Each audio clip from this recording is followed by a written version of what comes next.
Oh, just a second. Hello, everyone, and welcome back to the FPL Banger Show. My name is Siva. I'm joined by Sam. Game Week 1 preview. How excited are you, Sam? Very excited, Siva. Actually, I don't know. This summer has been kind of nice. We had a lot of football action going on, despite it, no Premier League. We had Euros, Copa, and Olympic football as well. So it's been fun. I didn't have that period where I was missing football so much. Do you know what I mean? Yeah, it doesn't feel like it's been that long since the season ended. Olympics was really just like watching Mateta dunk on children. I'm not really sure what's the point of.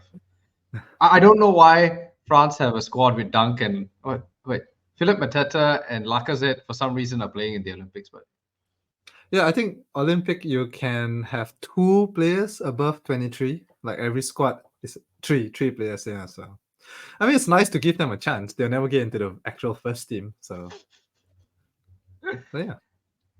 But season back, how did you catch the Community Shield? I did, Siva. I did. Did I change my draft after the Community Shield? No, I did not. Because Because we'll get into that. We'll get into that.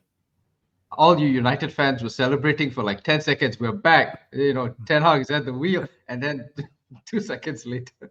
Okay, I'll give my very brief thoughts on the Community Shield. I think United actually looked pretty impressive. Finishing was bad though. We could have easily won be 2 goals up or 3 goals up if we had better finishes. But that's maybe part of the reason why we are not going to be 2-3 goals up, because we don't have good finishes. Rashford was sharp but could not finish. Garnacho looked great when he came on. Bruno played kind of like a false 9. He was in my squad before the game, and he will remain in my squad because it seems like he may continue on. So a little bit of spoiler alert before we reveal our team draft. City don't look very impressive, but that's because a lot of their players are not back yet. Almost like a B.5 team. But that's it. I am quite cautiously optimistic on United season. Okay, famous last words. And cautiously pessimistic on City season. So yeah. I'm always pessimistic on City season to start, mate, but you know how it goes. Let's talk about some of the rule changes, right? Some things have changed with FPL. They've finally, after about what feels like, I want to say, 10 years ago, we got triple captain, maybe, probably more than that. Not 10. Finally, not 10. Oh, it's got Right. It's close to that, mate. Yeah. Okay. Where they took out the all-out attack chip, which I miss so much. Took out all out attack, brought in triple captain, bench boost. But okay, fair enough. Some changes here. Let me just run through them. Bonus points has changed quite a bit. Saving a penalty, you get less bonus points. I don't know who was asking for that, but sure. Goalkeepers and defenders conceding a goal get less bonus effectively. So your goal scoring defenders who would get max bonus, that may be a little harder now.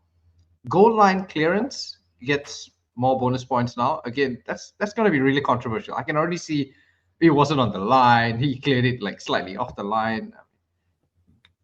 Shot on targets will get 2 bonus points, 2 BPS, which will be really good because I think previously a lot of people used to get penalized for having lots of shots and not scoring. So that's nice to see. Points scored for if a goalkeeper scores a goal has gone from 6 to 10. This is for that one, which makes sense. Once in a lifetime event. They should get like 100 points or something. I don't know. I mean, you should just win FPL if your keeper scores. That's my view. Yeah. Fair enough. The biggest transfer, the biggest change is, of course, now you can save up to 5 transfers, regardless of whether you play a chip or not. You get to hold on to up to 5 transfers. And so, what's your thought on this, Sam? Because my initial reaction was, this is amazing. I'm saving 5 immediately. And then you see everybody, these are people who have never saved 2 transfers in their life. They're not going to save 5. No, I like it. It rewards players who plan ahead, I guess. So, I don't know. Did you ever reach a point in your previous years of playing where you accumulated 2 transfers and you're happy with your team, but you have to use one or you're going to waste it, so you're just finding faults in your team, right? So this can prevent that, number one. Number two, I think it helps. So if we have a big known single game week coming up, blank game week, sorry, and we tend to plan our team against it. You can wildcard 5 weeks in advance, hold your transfers for 5 weeks to, or something like that, right? There are lots of ways that you can use it. I like it. It rewards forward planning. Of course, you can not use it at all and continue playing like how you used to, but just a little extra dimension, I guess, which is great. I like it. About the BPS changes, I'm not sure. I know there are some other FPL accounts who have been posting like, oh, this guy would have got this many extra bonus points with the new rules. I feel it's too hard to predict retrospectively, I think. So we'll see how it goes as the season progresses. I'm not convinced that you'll make huge changes anyway. But let's see. One thing that has changed is the number of blank and double game weeks is likely to be very few. Current estimates is that there may only be one double game week the entire season, which is quite depressing because the FA Cup has moved its schedule around. So Yeah, that that's fun. so that could, Less fun for us. yeah, and I'm assuming that's why all these changes have been brought in to try and create some sort of excitement where there isn't going to be much. Definitely, like you say, I think saving transfers is going to be interesting because it's going to be a test of people who want to go knee jerky in the first 2 weeks, get as many players in, chase price rises, versus the more zen analytical guy who wants to just know I've got my plan. I'm going to use my 5 transfers as my mini wild card in game week 5 or whatever. Yeah, that is exactly what I'm planning to do, Siva.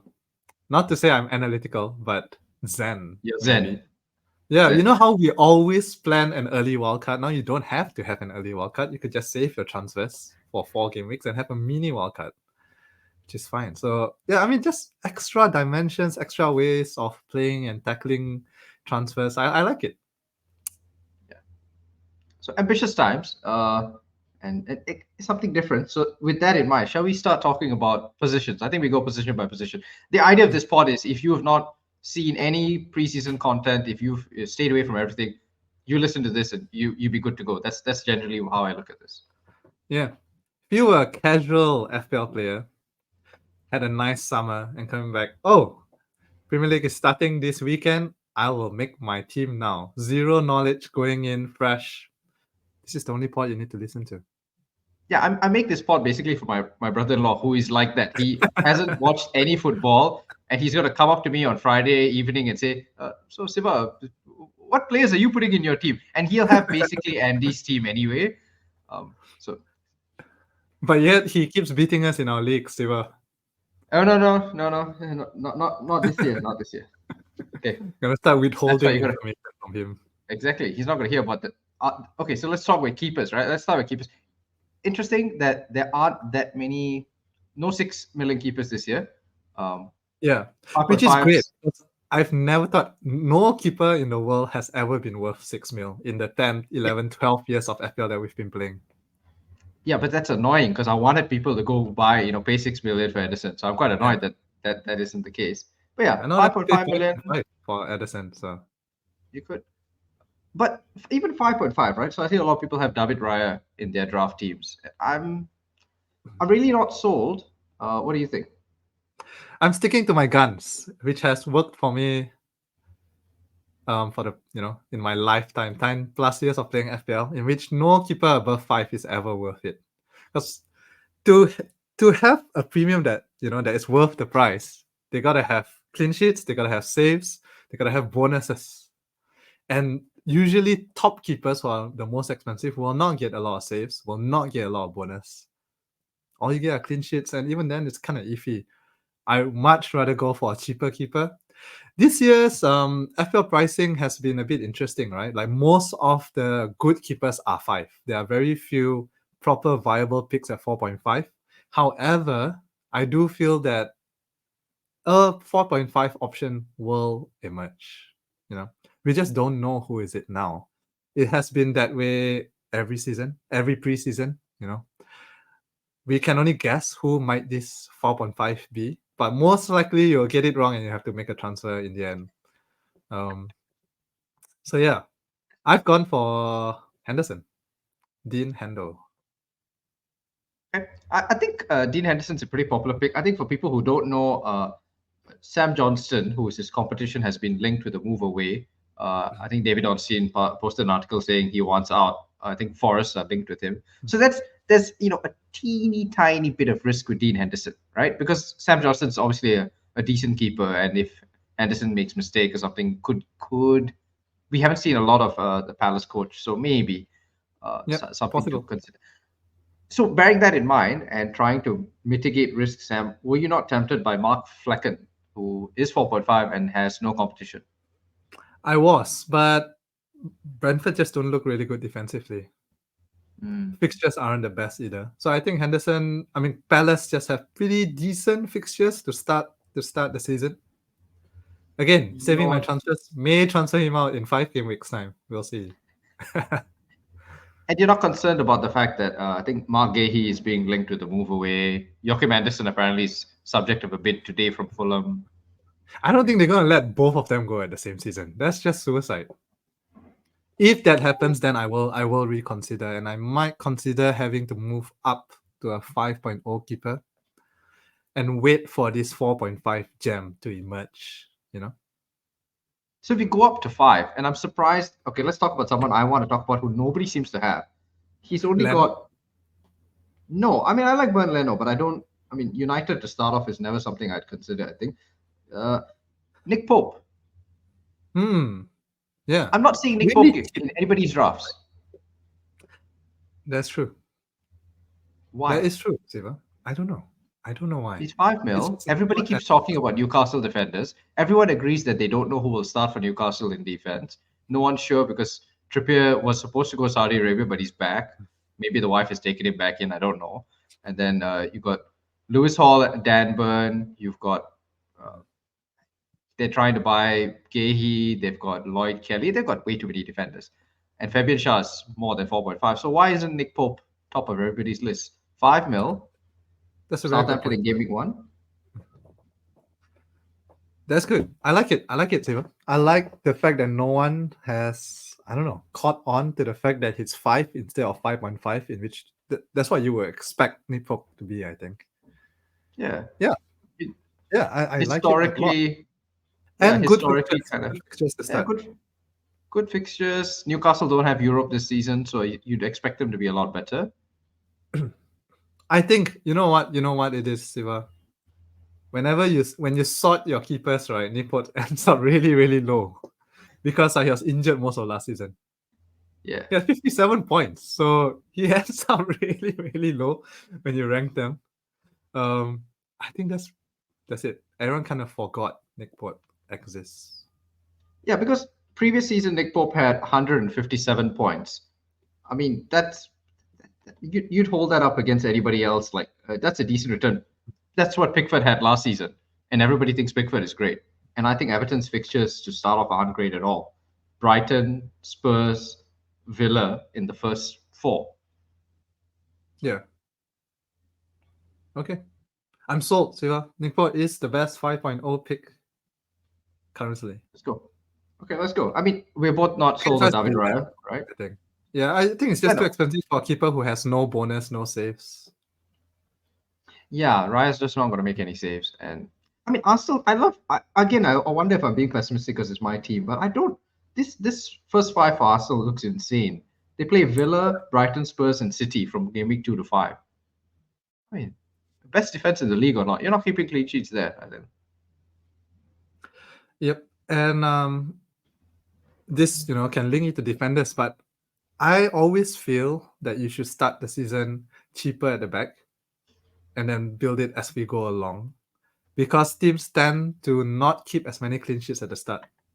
And I feel like people always forget that, every season people are loading in on premium defenders and they always disappoint in the first 5 game weeks because teams need time. They need defenses need time to gel, lock in together, things like that. Especially in a year like this where a lot of players were away and came back late because of Euros, because of Copa, don't really have time to lock in. It's good for attackers because when defenses are weak, that means attackers get to score more. But defenses tend to take time. So I'm actually going really, really light at the back, but keeping money in the bank so that I can add them on once, for example, if Arsenal start to show, good defensive form, bring in an Arsenal defender, so on and so forth. Yeah. Okay, so with that in mind, right, let's move into defense and talking about keeping it cheap. I take it you're not sold on.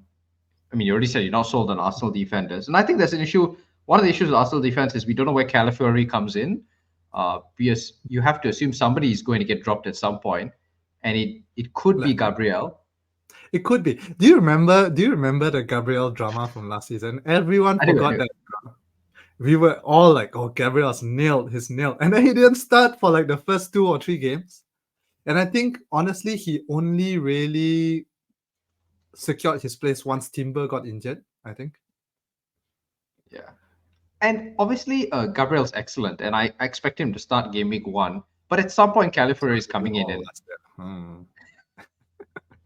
those famous last words, yeah. But that's one issue, right? Calafiori coming in, Timber is now back, and Timber was really, really good, if you remember, before I got injured. Everyone forgot about the existence of Timber, yeah, but he was really, really good.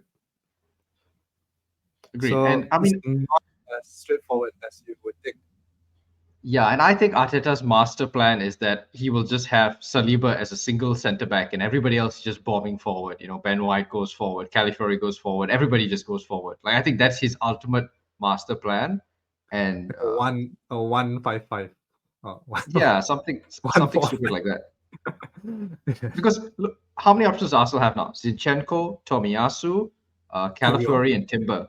That's just left back alone, right? Kiwior, who has played left And back as well. Kiwior. 3 of those guys can play centre back. Then you got Gabriel, you got Saliba. Then you got on the right hand side, Ben White's the only guy who feels safe. And at 6.5 million with the fixtures we just talked about. Yeah, Yeah. too expensive to start. So that's Arsenal defense, which I think we're going a bit against the grain. I get game week 1 looks really nice, but after that it turns dicey pretty fast. Trent, Too expensive. 7 mil. Not even entertaining it. Okay. Just as to prep you, Siva, I have no defender in my team above 4.5. So Okay. All right. but I mean, you gotta be Trent looks tempted. good attacking wise, I think. But new manager, new system. I'm not sure how many clean sheets they're gonna keep at the start. Yes, attacking returns, but I don't know. I'm not convinced to dump so much into a defender at this point of the season. I mean, what I see from a lot of people is that Arne Slot had a really good defensive record in the Eredivisie, but then, why are we talking about the So did Eredivisie? I Ten mean, Hag, who by the way. cares? Just to let everyone know, Ten Hag was a Yeah, so mastermind. yeah, and I'm sure Donny van de Beek was a world-class, Ballon d'Or winning player when he was playing for Ajax. I mean, none of this is relevant. So was Anthony, by the way. Yeah. So was Anthony. Yeah. You've seen that tweet about Anthony saying, "I'm going to deliver more goals and assists," and then it's been retweeted by Domino's I Pizza think, saying we wouldn't trust him to deliver pizza.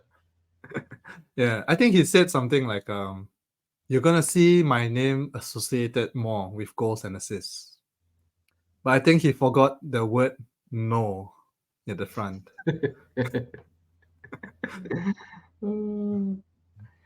Yeah, so I mean, Yeah. I don't think Slot's, how well he did at Feyenoord has any relevance to what he does with this Liverpool side.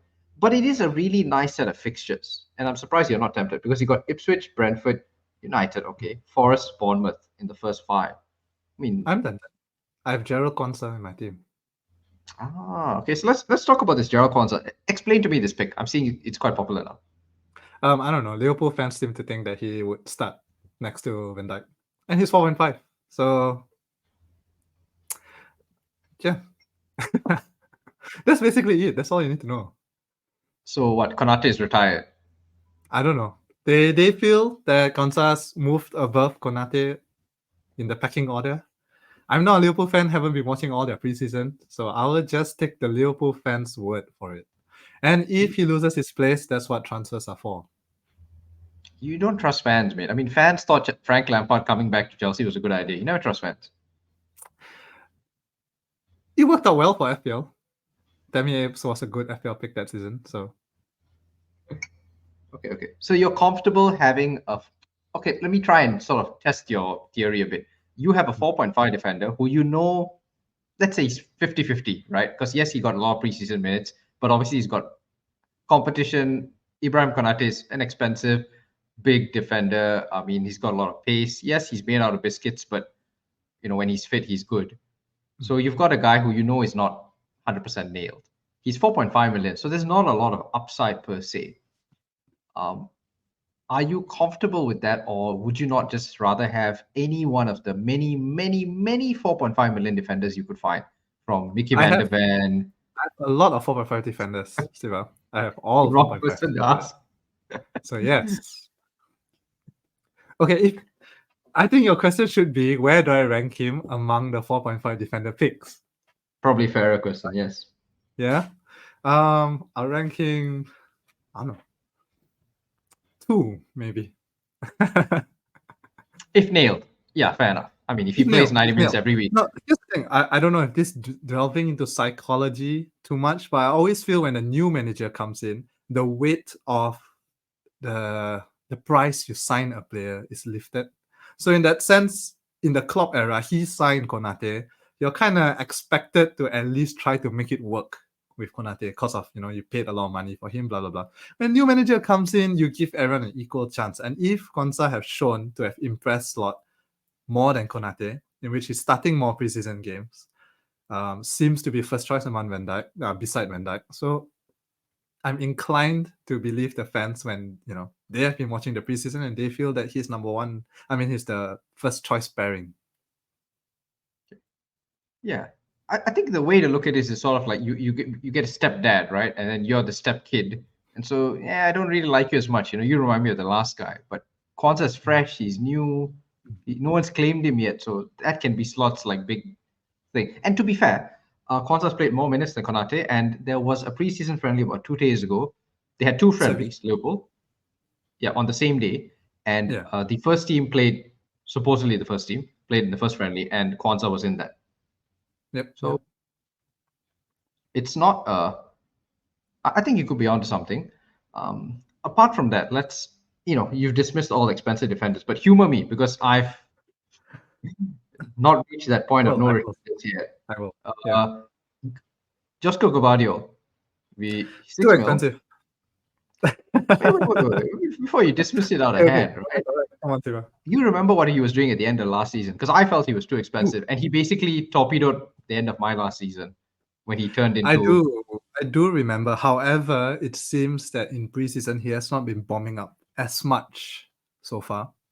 I think a purple patch at the end of last season is not necessarily an indicator of how he will play the entirety of this season.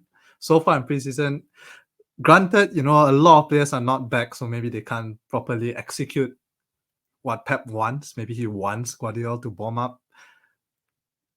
A lot of uncertainty for me, so it's kind of a wait and see. Again, you can always use a transfer to bring him in if it's if the signs are there that he will be getting back to his form end of last season.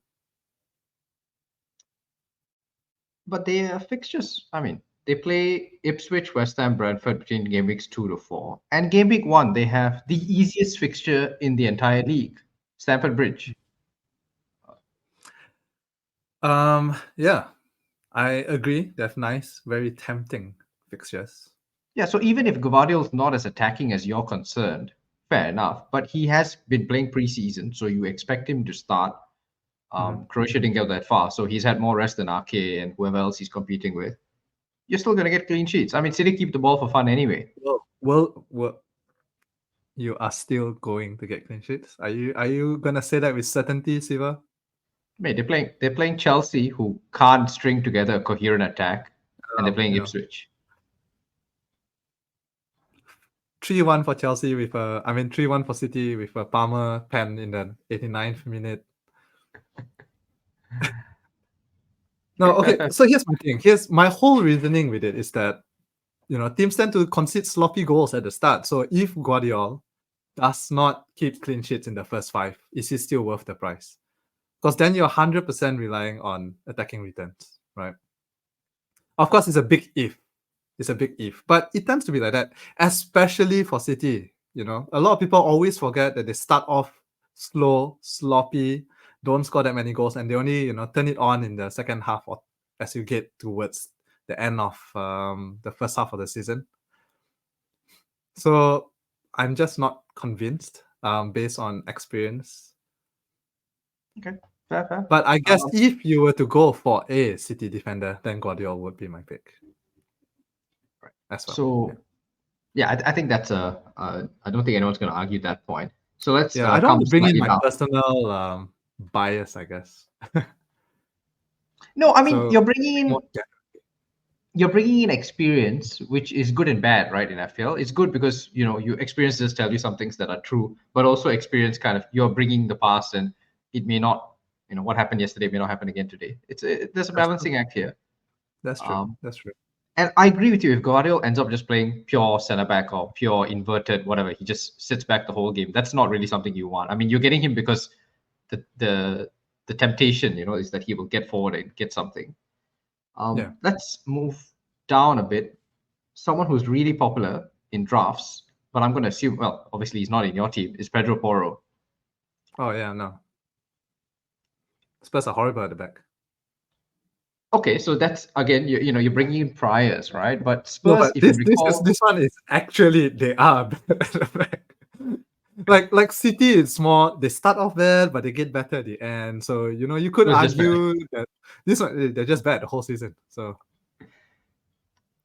But right.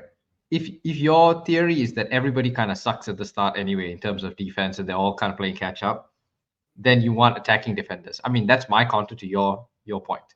I think your solution to that is get the cheapest people possible. My no, solution my is my solution to that is get the cheapest possible people with good fixtures. Because what I'm saying is that you can't really count on the team itself to be solid. So all you can do is play the fixtures, because that's the best chance to get a clean sheet, I guess, when you're playing just a horrible team.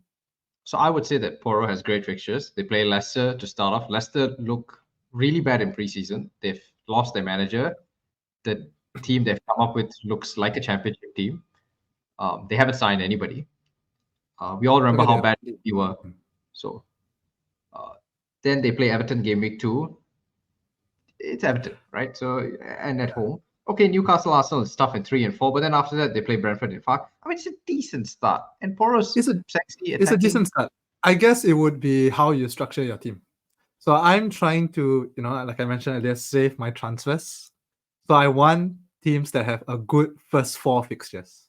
Now I would consider Poro in game week 5 when I start to use up the free transfers I've been banking.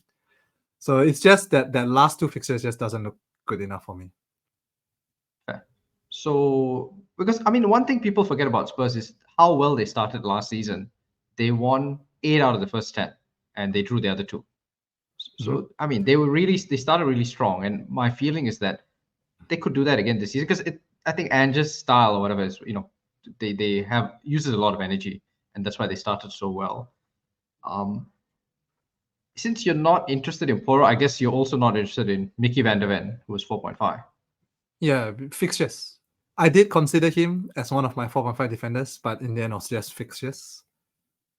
Right. I'm just going to say also that I think people are overblowing Poro's attacking threat because he wasn't doing so well in the second half of the season. He accumulated almost every single one of his attacking returns in the first half. Then he really died off towards the end. Underlying numbers are good, but not like amazing compared to some of the other attacking winbacks in the league.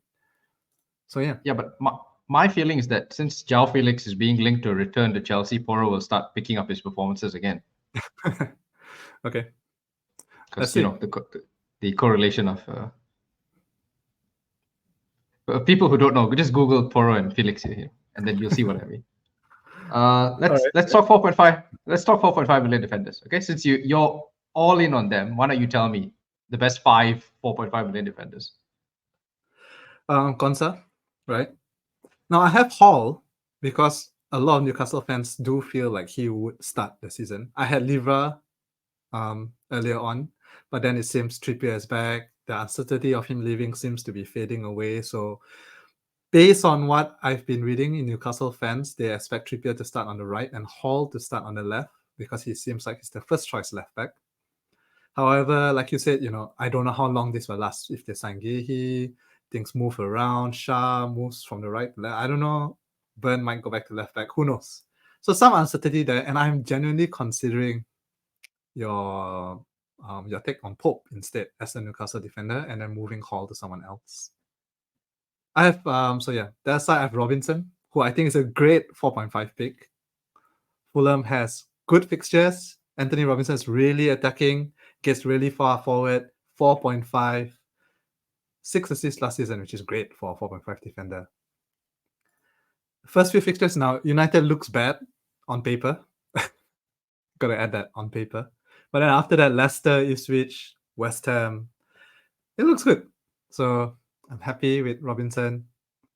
I have Pau Torres, but I'm not 100% convinced on him. It's more that I just want to kind of get in on Villa's early fixtures, although they do not look great defensively.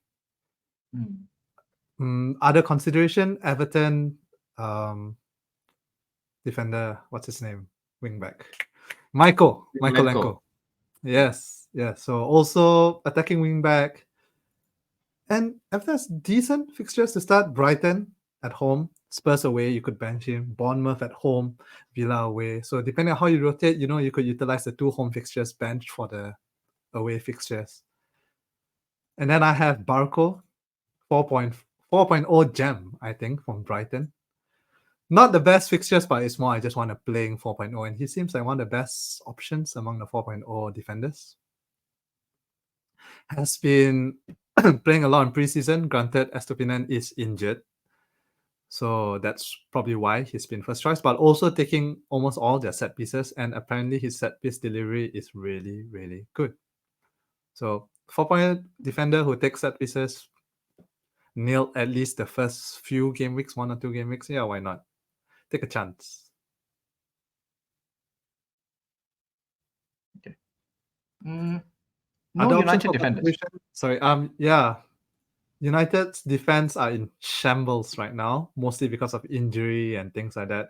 We had to play Martinez as a left back. Lindelof was not fit to start the Community Shield, so we had to play Evans and Maguire. Dalot played right back at the end. Pellistri had to play right back, and which is why we considered the goal. So with the Euro injury, and once all the injuries started to come around, I took them off. I had Euro when he first signed. He looked good after his first preseason game. So yeah, just not unfortunate with the injuries right now, I would say. Yeah, but you've confirmed De Ligt and Mazraoui from Bayern. I don't know if they was coming immediately, so. All right. Yeah. Okay. I like Anthony Robinson mostly because apparently he tells everyone that he wants to be called Jedi because he's into Star Wars. Yes, that's right. Jedi is his nickname. Yeah, and people really take this seriously. I was watching a video of all the Americans before they went for their World Cup, and they're all being, all the families wish them like good luck, and his parents just call him "Hi Jedi, good luck." Like, that's just so cute. Yeah, and he's genuinely a good player, I would say. Good player. A lot of people won't know. I mean, Anthony Robinson, although he's plays for America, he's obviously born in England, raised there, came through the Everton youth system, so he's got decent pedigree. Attacking left back, and I've been watching a bit of Fulham in preseason. I just feel like there's a emphasis where the left back goes further forward because he's far more a threat, and the right back sits back a bit. Looks to be linking up well with Smith Rowe, which I think is good to see. And decent fixtures to start, I think, Fulham. I think Fulham are one of the best fixtures to start, honestly. Yeah, if you look past United in Game Week 1, and you can debate whether, Friday night, Old Trafford, it's ripe for an upset. But after that, it gets really nice. Leicester and Ipswich back-to-back, and then West Ham. West Ham a bit of uncertainty, I think. New manager, a lot of new players. So it looks good on paper. All the players that they're signing, like, wow. But it feels like that. It feels almost too good to be true, right? Like they're signing 2 players who are way too good for this club. Like something has to go wrong here. Yeah. I got a feeling West Ham would start slow, but towards the second half of the season would be a really viable pick. Anyway, their fixtures are terrible at the start, so. Yeah. Have one of the worst fixtures to start, I think.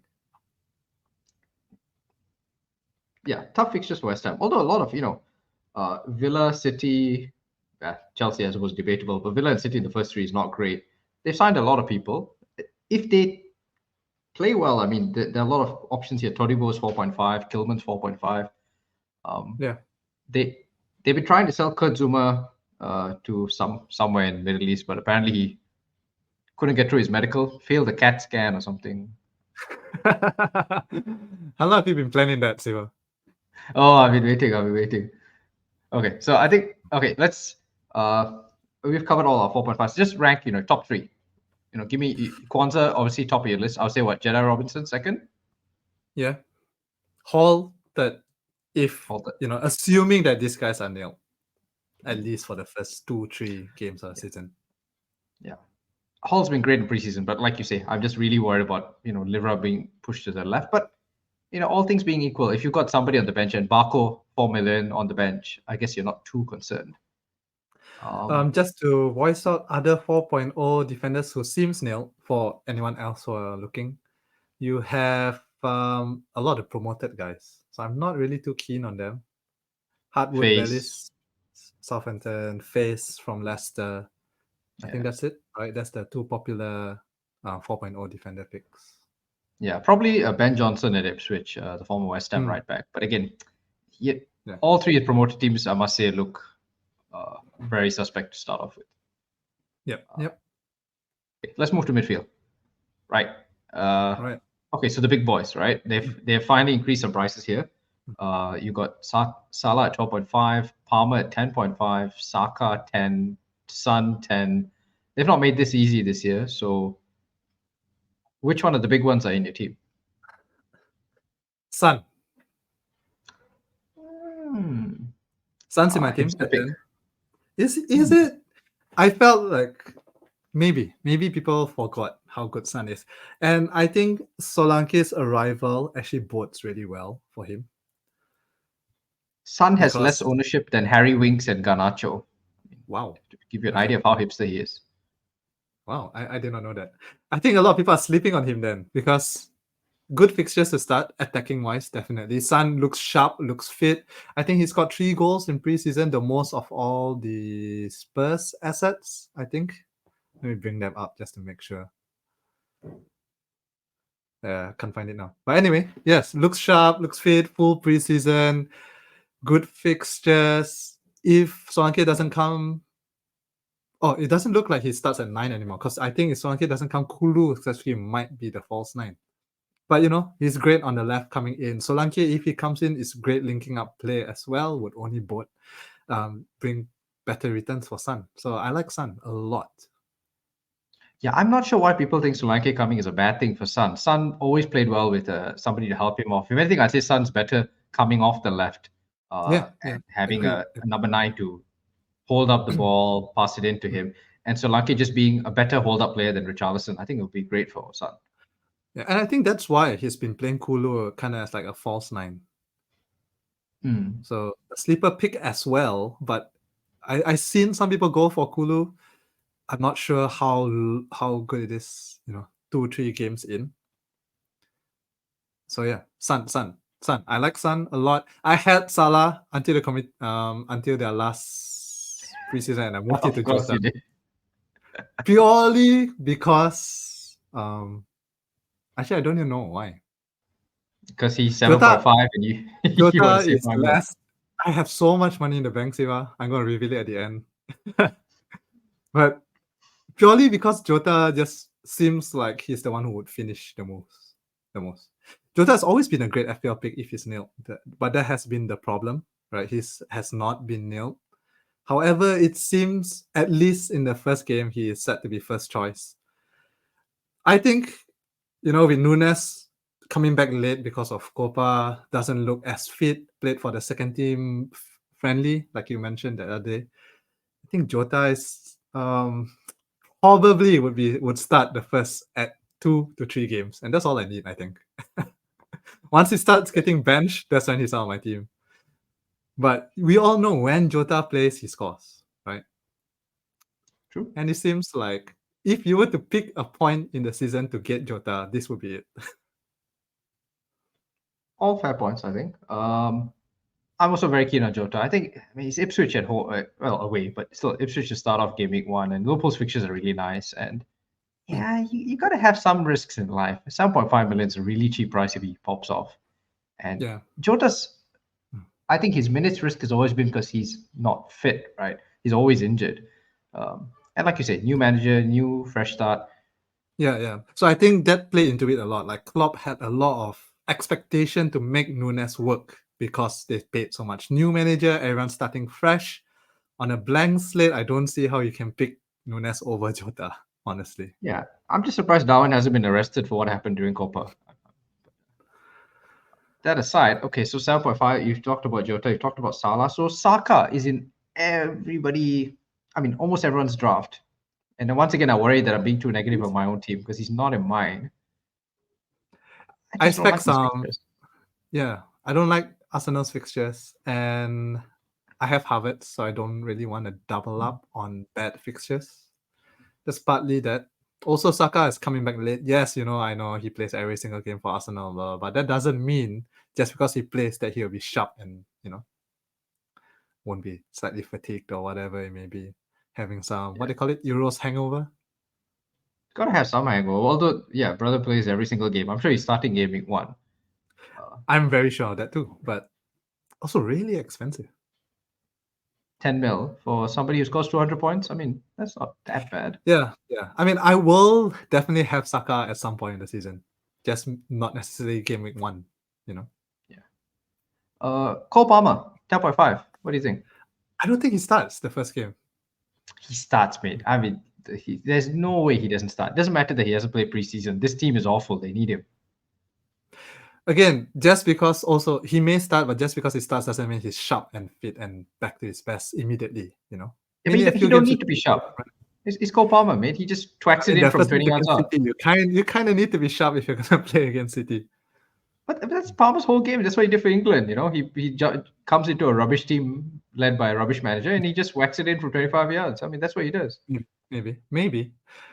I'm not gonna lie. I definitely will have Cole Palmer in my team at some point in the season, just not necessarily game week 1. What do you think about this Nkunku hype?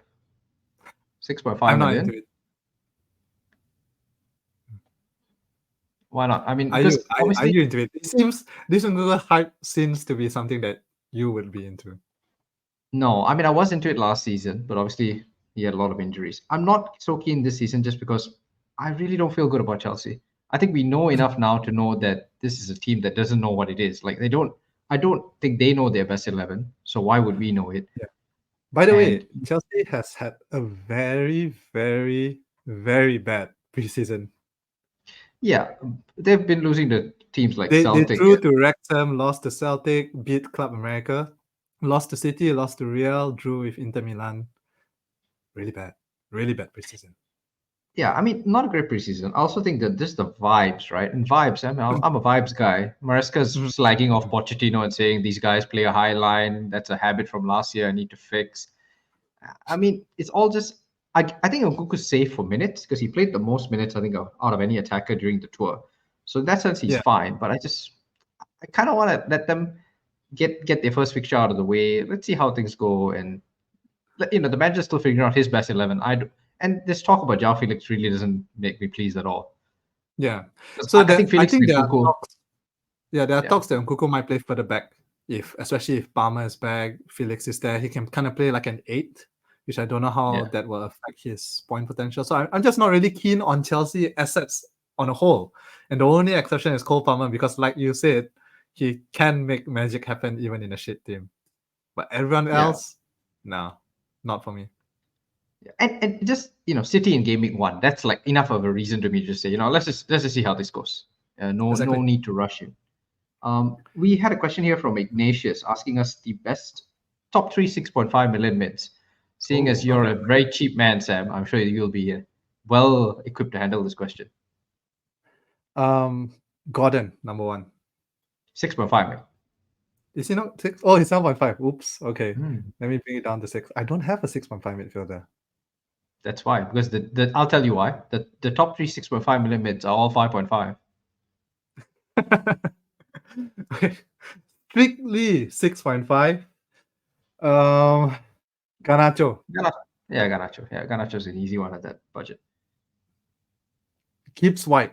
Although I will say I prefer Ilanga over Gibbs White, but good fixtures, and that's I don't it. trust Nuno. I think Nuno sucks all the attacking potential out of his mids. He did that last season. He started Good benching fixtures. Elanga and Hudson Yeah, Odoi that's as true. That's true. for no That's reason, true. just because he's that boring. He wants to keep clean sheets. So I don't trust them. Hmm. Good fixtures, yeah, sure. No, I think I'm serious. I think you go down to 5.5, and 5.5 there are so many good options. I agree. 6.5, I would say Garnacho, and that's about it. We already Yeah. discussed Nkunku, not really so keen. There's some talk on Sobo, but I think that's a stretch too much. Just pay one more and get Jota, man. Yeah, Bailey, especially there are people talking about Bailey now. I don't mind a Bailey shout. It's fun. I think a Bailey shout is fun. But other than that, I don't really see any more 6.5 midfielders. I was kind of keen on Barnes if Gordon was not going to be fit, but it seems like Gordon will be fit. So yeah, let's go down. 5.5. so many options. And I love this 5.5 million bracket. I'm tempted to just have 5.5 million mids because you've got Smith Rowe, very good. Smith Rowe is good. You've got Jacob Murphy, who has lit up preseason. Yes, I Brother like knows Jacob Almiron Murphy. is even. Yeah, I like Jacob. He's in my drafts. I'm very tempted to go Jacob Murphy over Gordon, but I feel like in the end, Jacob Murphy will be a transfer out to be You got waiting five once his form transfers dies. made. No, Yeah. so yeah, I do agree that, but I also have a lot of positions in my team where I'm like Jota will be a transfer out, Kwanzaa might be a transfer out, Hall might be a transfer out. So can't have too many of them. So I thought let's have some If safety in the team, and if you Gordon is can't definitely take a risk when you can save 5 transfers and you have a wild card, you'll never take a risk. Siva, I have taken a lot of risks already. I think 4-5 at-risk players is enough for the team. Brother, you support United, mate. You're the safest person I know. There's nothing risky about your life.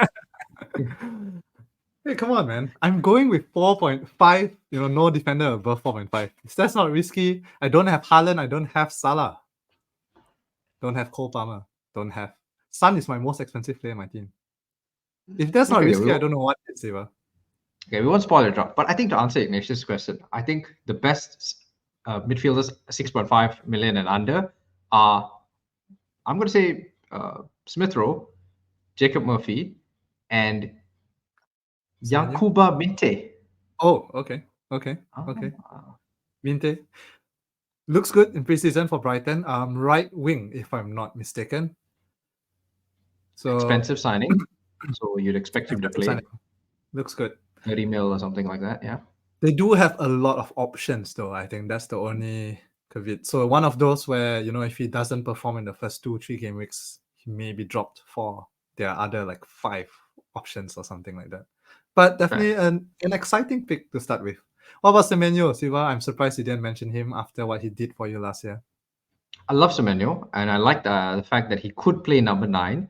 But, uncertainty, right? They've been trying out a few things. They tried Jebison, who's one of their budget forwards initially in one of the games. Then they tried Semenyo. Then they tried Philip Billing at number 9, the most recent preseason friendly. Yeah, he's tall, I guess. So there's that. So kind of want to see how they figure things out. I think Semenyo, similar to we were talking about Sun, and just forwards in general, always benefit from having a target man who holds up play because guys like Semenyo run in, finish. So I want to see how Bournemouth get on, and their fixtures aren't great to start off anyway. I think it's a tough set of fixtures. So I'd I think rather just wait. Yeah, I agree. Some other 5.5 players worth mentioning, Ilanga and Hudson Odoi, who we already kind of briefly mentioned earlier. I can see the appeal because they have good fixtures. And, if the manager was smart, he should play them, but remains to be seen. Ben Burton Diaz. Oh, love Ben Brereton Diaz at 5.5. I mean, just again, it's a promoted team, so I think you wait. But at that price, ridiculous. And how is he still a midfielder? Like, who's doing this? He's going to play on the wing, I think, apparently. That's why. He's the best striker in South America after Messi. What are you talking about? Because he's playing up top.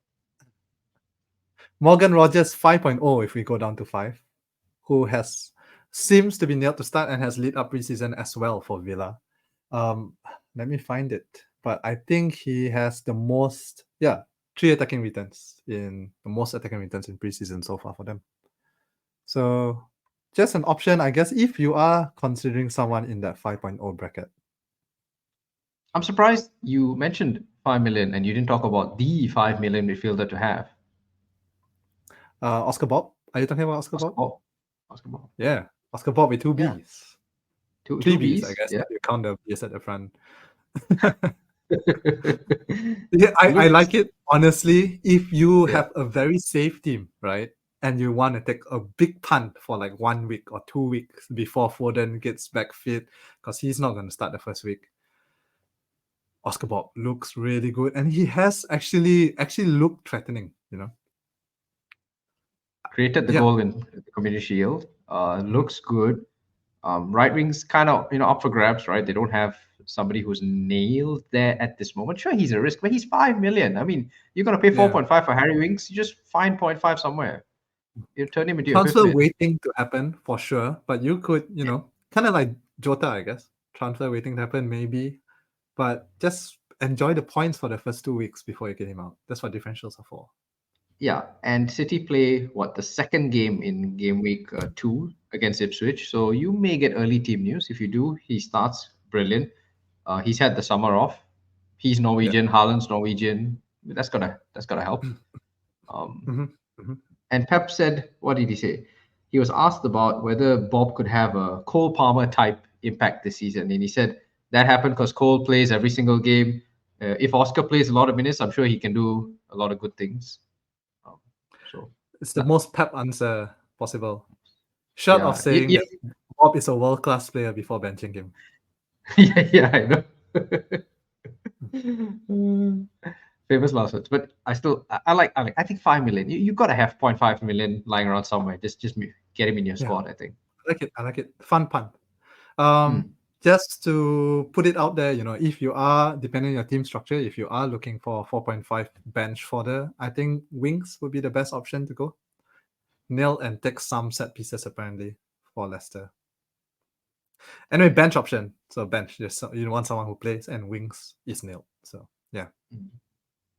Yeah, and I think that answers Moomin's question about 4.5 million midfielder likely to start. We had a question here from FPL Bargos talking about his midfield combo, and let me just run this by you because it's kind of reflective of the picks we've discussed. Son, we like. Smith Rowe, we like. Jacob Murphy, I think we both quite like. Okay, let's talk about 2 guys who we didn't discuss: Odegaard and Eze. Oh, okay. Let's deal with Eze first, because Eze is in a lot of drafts. I think he's way above 30% ownership at this point. But I get a lot of comments about, Palace, they've lost Olise, Mateta was away. Will this affect Eze or not? What do you think? I think there's a lot of uncertainty. But that said, Olise and Eze did not play together a lot last season. They were both taking turns being injured. So I don't think Olise being out affects him too much. Mateta also as well only started to bang like in the second half of the season. The first half he was non-existent. So, and Eze is a good enough player. My worry more is just more coming back late. Although he did play the recent preseason, am I right? He did play the last game. He played 60 minutes. And also, as good as he is, very injury prone at 7 seems a bit expensive for me. I guess my only concern with Eze is that Daichi Kamada is 5.5 and he looks more interesting. So I don't like to get new players in the first game week. Personal preference, but yeah, he looks good. I mean, they could link up well together and go. I'm placing Eze as a wait and see for me. I guess last of Brian and Bomo didn't come up at all. That's just because Brentford have bad fixtures, or? Yeah, Brentford fixtures not too good, but he is a very enticing option. I think Tony is definitely, although there's no rumors of him like his next destination. But I think apparently Brentford, Saudi Arabia is interested. I mean, obviously Saudi Arabia very tolerant of people who engage in gambling. So um, probably Yeah. Mbemo, it looks like Brentford are preparing for life without Tony, and Mbemo but would probably be central to that because he is a really good player, And it yeah. always surprises me how young Mbemo is. How young is he? Because he looks like he's 35. I'm gonna type it out now. Brian Mbemo. He's 25. Yeah, that makes no sense. I know, right? I know. So I feel he has a good career ahead of him. And we're just, he's just coming to his peak. He is improving season after season. So I think he'll be a really good player to have. And I think at one point of the season, a lot of us will be jumping to him. Just not keen on their first five. They're playing Liverpool, City, both away, and Spurs, all three away. So unless you're going to play him the 2 home games against Palace and Southampton and then benching him in the other 3, I don't know. For 7.0, that's a bit too much. After that, though, good fixture. So probably jump on him, later on. Okay, before we go into forwards, let's just wrap up mids. Talk to me about Bruno Fernandes because I don't get the hype. I really don't. Now, I did say a lot of players returning late, but Bruno came in and straight away played in the Community Shield. Played really well. Actually, had a goal disallowed marginally. And he's playing false 9, by the way, because we don't really have a proper striker. Haaland is injured. Xerxes has not played any game in preseason so far with us. So that worries me a lot. And when Bruno Fernandes plays in the false 9, he tends to return. So it's purely that, like talisman of the team will probably get bonus central to everything we do, nail on pants. And I still think kind of cheap. 8.5 for a player with all that I've listed. I don't know. I mean, I see what you're saying, right? He's on pens, he's on set pieces. I like all those things. But I just feel like you get him in, half an hour in, he's going to be playing center back against Fulham because that's just what he does, right? He likes to go back and help out and all those things. Not when he's false 9, not when he's up front. Then he's the furthest guy forward. But if he's back to playing, like last season, I'm back in the midfield, then yeah, it's a chance. Wait and see, I guess. I honestly think Garnacho is more exciting than Bruno. Yeah. I think Garnacho would be a great pick, honestly. But it's just, I think when I saw Bruno playing false 9 in the Community Shield, that kind of tipped things towards Bruno for me. Interesting. So you weren't, because I think a lot of people have gone to Garnacho after seeing that game. Obviously, because he scored, right? It's an easy and saving 2 million. Yeah. I think it's purely for me because Bruno was playing up top. And if he wasn't, Garnacho would be in my team. It's too much to have both. There's too much United players. One United player is enough. So let's talk. I mean, I think we've done a lot of time on midfielders. Let's wrap up with forwards, right? You don't have Salah and you don't have Haaland, but if you had to pick, which one do you have? Salah. If I had to pick one, Salah over Haaland. Just not convinced on Haaland. I think he's washed. 15 mil too much for you? No, yeah, I think he's a washed player, overrated. Should be playing the championship. No, Second okay. most In all seriousness, until City gets back their first team, so Haaland is such he's unable to create at all, right? So unless the team are creatively clicking and making chances for him, he can't do anything. Until City reach then, which in my opinion will be once Foden is back and once everyone is back, then he becomes a proper viable option. Although I do feel it may be a repeat of last year where he ends up unlocking other players. So I'm very, very keen on Foden, who I think is actually underpriced. Just that I don't think he'll start the first game, second game of the season. Once he starts, he's definitely in my team, and I rather have Foden over Haaland. I think this season. Okay. I mean, the price thing, 15 million does feel a lot if you're not going to captain him every week. Hell a lot. And, Foden is like 5.5 cheaper, right? Yeah. But I have Haaland because, I mean, I want a City attacker to start. And I agree with you that they take some time to click. But I think they just have the best first 2 fixtures of any team in the league. I mean, they just beat Chelsea 4-1 like 3 weeks ago. And I see no reason why that won't be the case again.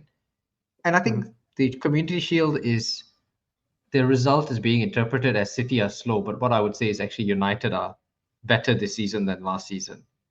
And that's why City didn't overrun them. Whereas I think against Chelsea, I think Chelsea just looks so sloppy in preseason. I think that's ripe for Haaland. And in some ways, it's good. The other attackers not being back means you kind of have to keep it simple. Just play it to the guy up top. He's also had the summer off, and I think you underestimate how much of a difference that makes, because he's actually had time to rest compared to a lot of these other forwards we're going to talk about. Watkins, Havertz have all been away in the Euros. Yep, fair enough. I mean, I don't think Haaland is a bad pick. Yeah, it's more on what else could you do with the money. Fair. Okay, so I have Haaland. Isak, the most owned forward right now. Rightfully so, I think. Best player in the game and cheap. 8.5 is cheap. Very cheap for Newcastle for starting forward, and such a good fixture to start off. Yeah, with their fixtures. I'm all in on Newcastle. I have 3 Newcastle players. So Watkins have not played any minute in preseason, so I'm very worried. He was in my team throughout my entire drafts, and I just took him out yesterday because they played their last preseason game and he has played exactly 0 minutes. So that worries me to start at least. Eventually, Watkins will be in the team, and I think will be in everyone's team as well. Yeah, probably by game week 3, because they play Leicester then everyone will want him by then. Yep. You got Havertz. I like Havertz. I have Havertz. There are a lot of talk on him, possibly losing his place. I think it's all I almost cursed. I'm trying to find a replacement, but I don't think it's going to happen, basically. Havertz is their best number 9, although he doesn't play as a strict number 9. A lot of talk on Jesus being more sharp. I think, no, he's not going to dislodge Havertz, especially after he had great Euros as well, playing up top for Germany. So I don't see any reason why he would lose his place. People say in preseason he has been playing deeper. Yeah, that's because not everyone is back. Once everyone is back and the full team is back, there's no way that he's not up top for them. Yeah, I think Havertz's record since he moved to centre forward was just so good that you can't live in fear of Jesus. I think you just have to. Yeah. And I think it's been well established that Arteta is not the experimenting type. Once things works, he tends to just stick with it. Yeah. So don't fix what's not broken. Yeah, an 8 mil for a starting forward for Arsenal, it looks really nice. I think it's a very decent price compared to, it's cheaper than Odegaard, cheaper than Saka. João Pedro is really popular, and I'm not as excited. I'm not excited at all. I mean, Brighton, did they really look that good towards the end of last season? I don't think so. Of course, I mean, they got new manager, so you got to maybe De Zerbi wanted out. So maybe new guy. True. But again, the uncertainty of a new manager as well scares me. So uncertainty scares me. I don't like, game week 2 and game week 3, United and Arsenal. This is just like, what, you don't need to go in there. Goodison Park game week 1, you could easily see them being shut out. And what's most annoying is João Pedro's only played, I think, 45 minutes of preseason, and Danny Welbeck is still somehow still moving. Still exactly. Yeah, and high chance he starts as their main guy up top. Too much uncertainty for Pedro, so not so keen. I have Chris Wood, Siva. For his good fixtures, Chris Wood on fire in preseason. And I think, he kind of fits Nuno's style, maybe. I don't know. He's going to be in my team for 2 weeks before I transfer me out for Watkins in game week 3. I don't mind. I think Chris Wood a few weeks ago was everybody's pick, but obviously since everybody got their models and their analytics and whatever other stuff in, he's gone down in estimation. But 6 mil, Bournemouth and Southampton to start off, so good fixtures. Played most of preseason. Awani didn't get much minutes, fitness issues. Of course you feel like it's a hard decision to take, picking which forward, but I think Chris Wood, he looks good. 6 mil. Hope he's easy. Yeah, I think especially if it's a short-term pick. Like he's on form, he's nailed. Get him in for a few games before you take him out for Watkins or whoever else it may be. Yeah.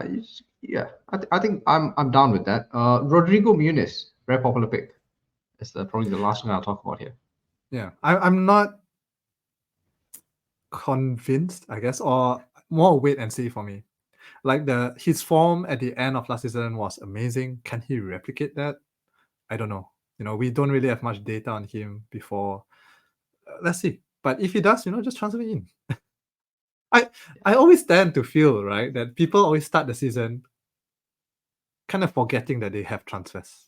Like they want to make sure everything's so right, like as though they will never be able to change their team the entire season. You can leave people as a wait and see, people who you're interested in, wish list them, watch how they play, watch how Fulham play, and then if he looks good, transfer one of your players out for him, right? It's fine. Especially if you're going down, it's so easy. Now upgrading then is more challenging. I admit that. So it's a bigger risk to go without Haaland, Salah, because it's hard to bring them in with one transfer. But there are ways you can do that, Siva. Which is, can I talk about what I'm doing with my team now? Yeah, let's go to teams. Yeah, let's wrap up. We're past an hour. Let's go and have some teams. Let's see. Okay, Sam's team. Boom. All right, so Sam, we've got whatever this is on the screen right now. For the people listening, let me read out the team. Then you try and justify this. Henderson in goal, Kwanzaa, Barco, Hall. No money spent here. Jota, Bruno, Gordon, Son, Wood, Havertz, Isaac. On the bench, 4.0 keeper, Pau Torres, Robinson, and Winks. How much money do you have in the bank, Sam? 9 mil. So, I mean, forget about the money in the bank. Look at the team objectively with their fixtures and all that. Do you think this team can score points in the first 2 game weeks? I think so. I think every single one of these players have good point potential. Defenders maybe not so much, but I did speak about that already. And I put the team together without realizing how much money I will have left. And when I saw it, I was like, wow, okay. Should I spend for the sake of spending? Then I was like, then I thought about it, maybe not. It might be good to have if I'm happy with my team, have this much money in the bank, I can get to anyone. If Jota starts to get benched in one transfer, he can move to Salah. I can move any defender to Trent if he starts to score, any defender to an Arsenal player. Striker to Howard. Yeah, I can still do that, I think. Wait, let me think. Yeah, I can. Any striker can move to Haaland with one transfer as well. So that is my safety, I guess. That I can do anything in one transfer. And I'm happy with my team objectively. Forget about price, if you look at the team objectively, forget about defenders as well, because that's a whole different thing. But the midfielders, the forwards, objectively, I'm happy with the team. Not to sound racist, but at the risk of doing so, I mean, this looks like the team like an Asian dad. I've saved some money. I've kept some money in the bag. But you see, I didn't do it with the intention to save money. I just picked a team that I felt had really good points potential, in the first 2 game weeks. And then it just so happened that they were all cheap. I mean, it is true. And it's heavily factored by the fact that, I'm not sure if Palmer will start. I'm not sure if Foden will start. Because if they do start, they're definitely in my team. So that's my strategy. Like, I'm keeping all this so that I can easily move any one of my midfielders to Palmer, to Foden, Haaland if needed, Salah if needed, if Jota doesn't work out. Like, the contingency plan is there. I must say that this is a really good team in the sense that if by looking at it, I wouldn't have guessed that you have 9 million in the bank. Like these are all guys with decent fixtures who, if they play, should be very good, decent picks. So, on a serious note, it just kind of shows that if you don't, maybe you shouldn't think about the prices so much. And there's no harm in having and the fact that you have money in the bank. I mean, maybe 9 mil is a lot, but having 1 or 2 mil. But to be fair, having even just 0.5 mil is going to make your first week so much easier, because while everybody's panicking and making a transfer on Saturday night of game week 1, trying to catch a price, you'll be sitting back and stuff. Yeah, you'll be chilling because I've got 9 mil in the bank. I can wait till next Friday, and there's something to be said for that. I will say that. Yeah, 9 mil maybe is a bit extreme, but there is benefits for having some money in the bank at least. Yeah, and I think what you see from this draft is the fact that you have some money in the bank doesn't really mean that you can't have a good team. Because I would hold Son at Leicester up against Salah. I would hold Havertz against Wolves, against Haaland at Chelsea. I think that those are fair comparisons to make. Okay, Right. interesting. We can finish off with my draft before we get to I captains. can guarantee you no other content creator has 9 million in the bank in the drafts. I mean, because all the other content creators have the same team, and I think that's where we excel here. This is my team. I'll read it out for those watching. Dean Henderson, Trent, Porro, Ooh. Van de Ven, Eze, Jota, Jacob Murphy, Son, Haaland, Isaac, Solanke, 4.0 keeper, Barco, Robinson, and Bobb on the bench. How do you like my team, Sam? For those wondering at home or new to FPL and wondering, how do you have 4 Spurs players? The answer is to get one before the transfer happens, but then Silva can now not make any transfer at all. I think that's for the best. I think based on how my transfers go, I think installing a mechanism that prevents me from making transfers is a very good thing to do. Yeah. And I must say this So has how been this really good works- for my. Sorry, yeah. I mean, go ahead, sir. Explain to the people how it works. I mean, I'm going to say that basically FPL will block you from making any transfer, and the next transfer he makes has to be a Spurs player out. So if he doesn't make any transfer before game week 1, he will have 4 Spurs players. But the moment he wants to make a transfer, one of them has to go. Yeah, and everyone's going to say this. This is all good and fine, Siva, until we get some late team news before the first game, and you're stuck and you have to make a transfer. See, but that's fair. See, I don't mind that. I can live with that. I honestly feel like I'm really tempted because I mean the nice thing about this draft is it's forced me to stop drafting this week. Like it's a lot of good. The wife has been happy. I've been helping her out around the house because I can't do anything on my team anyway, so that's good. It just feels like such a easy way. I mean, I never would do this normally, but I mean, for Spurs against Leicester, it's almost like there's something that just feels so right about this. Okay. I like your draft, Siva. Shall we read it out? I'll read it out for you for the We just did. listeners at home. No, I don't think we read out the whole thing. Okay, did we? Go. I'm pretty sure I just did. But you go. Okay. Hendo and keeper. Trent, Porro, Van de Ven, Barco, Robinson on the bench. Eze, Jota, Murphy, Son, Bobb on the bench. I have issue with this, Siva, because if you're going to get Bobb, you're getting him for the first few weeks, and you should be playing him, not putting him on the bench. Right. In game week 2, he might be not a viable option anymore. So if there's a time to play Bobb, it would be game week 1. My feeling about Bobb on the bench is it's kind of best of both worlds. I want to play Bobb because I think he's an amazing asset, but I'm also, accepting of the fact that it's Pep, and Pep could wake up tomorrow and just feel like he hates Bobb and never plays him again. But because Bobb is 5 million, it's the difference between having Bobb and Winks, and I never will want to play Winks. I may want to play Bobb one day. That's why I want to have him in the squad. The difference between having 9 million in the bank and 8.5 million in the bank. Exactly. I mean, there's literally nothing with it. But I would genuinely play Bobb over Eze in the first week, just game week 1, because that's debatable. That's fair. Yeah, I think Anyway, moving on. Haaland, Isaac, Solanke, up top. So good team, good team. Happy with that. And if the quadruple Spurs really becomes an issue, I would just take Van de Ven out of the draft and get any other 4.5 million midfielder. Kwanzaa, I could get Kwanzaa. What if? Now, if you're stuck with 4 Spurs players, what if one of your midfielders get injured? Or one of your forwards get injured? Okay, midfielders, you could say I play Bobb. What if your forwards get injured? I got Jedi, man. But it's not Solanke. I just sub in Jedi. I literally have, the Jedi powers here, mate. I've got the Force on my side. All right, meaning you would still sort out Van de Ven and leave. Let's say Haaland gets injured, like tears his ACL on the first day, out for the rest of the season. You're just gonna leave him on your bench and eat a -3 because you can't take him out because you have to take Solanke out or Son or one of the Spurs players.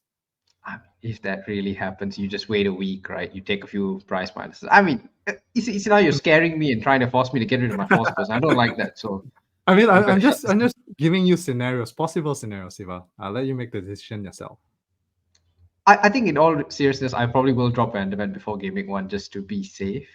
I don't like it because this really feels like a special draft that no one else has.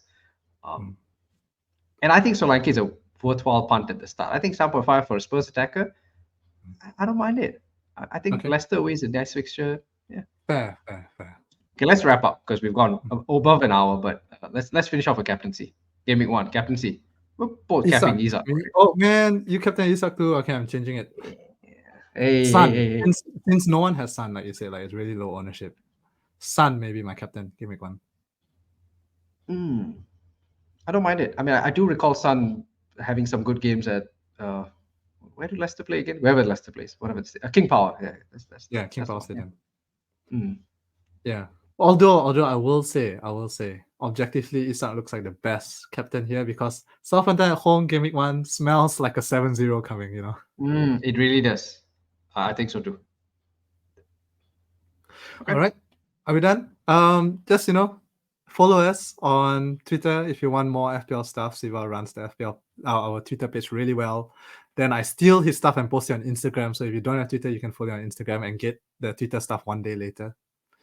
Yeah, I mean, one day Twitter will shut down, so we've got a plan for tomorrow. X, we got X and right, X. Threads, I guess, because Instagram posts it automatically to Threads now. We have TikTok. We have, if you're on YouTube, we have this on audio. If you don't feel like seeing our faces, if you're on Spotify or Apple Podcasts, we have it on YouTube. If you want to see our faces, give us some 5-star ratings on Spotify, on Apple Podcasts, like our videos, subscribe, all that stuff. We'll be doing this the whole season. If if this is your first time listening to us, then this is what we do. Yeah. And in the meantime, Sam, I guess get those gray arrows. Get your green. Yeah, no, you don't get arrows on the first game week. They're gray, mate. You just get like a line. Actually, it's not even an arrow, right? You just get. Or did they update day by day? I think on the first day it's just gray, and then if you go up or down after the first day, then you do get the arrows. I think. Do you? No, I don't. It's weird that we played this long and we don't know that, but I guess we'll find out. We'll find out. But have a good game week 1, and we'll see you in game week 2.